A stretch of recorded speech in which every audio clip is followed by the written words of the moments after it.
Hey! In front of me is REALME GT Neo 3, and today I would like to show you how you can operate voice recorder on this device. Firstly, locate Tools folder and click on it. Now choose Recorder app and select Allow in the pop-up. After that, click on Standard and tap on one of those options, Standard, Meeting or Interview.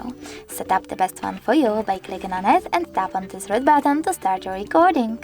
You can pause it and unpause it using the same one. If you wish to add a bookmark, click on this left one over here.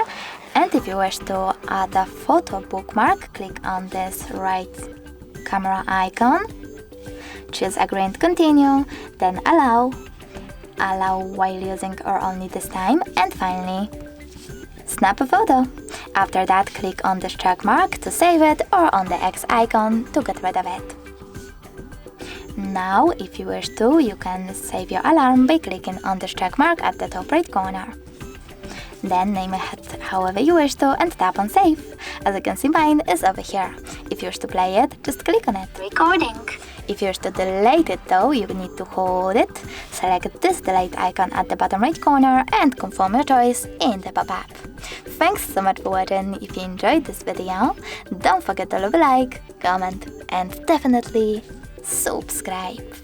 Bye!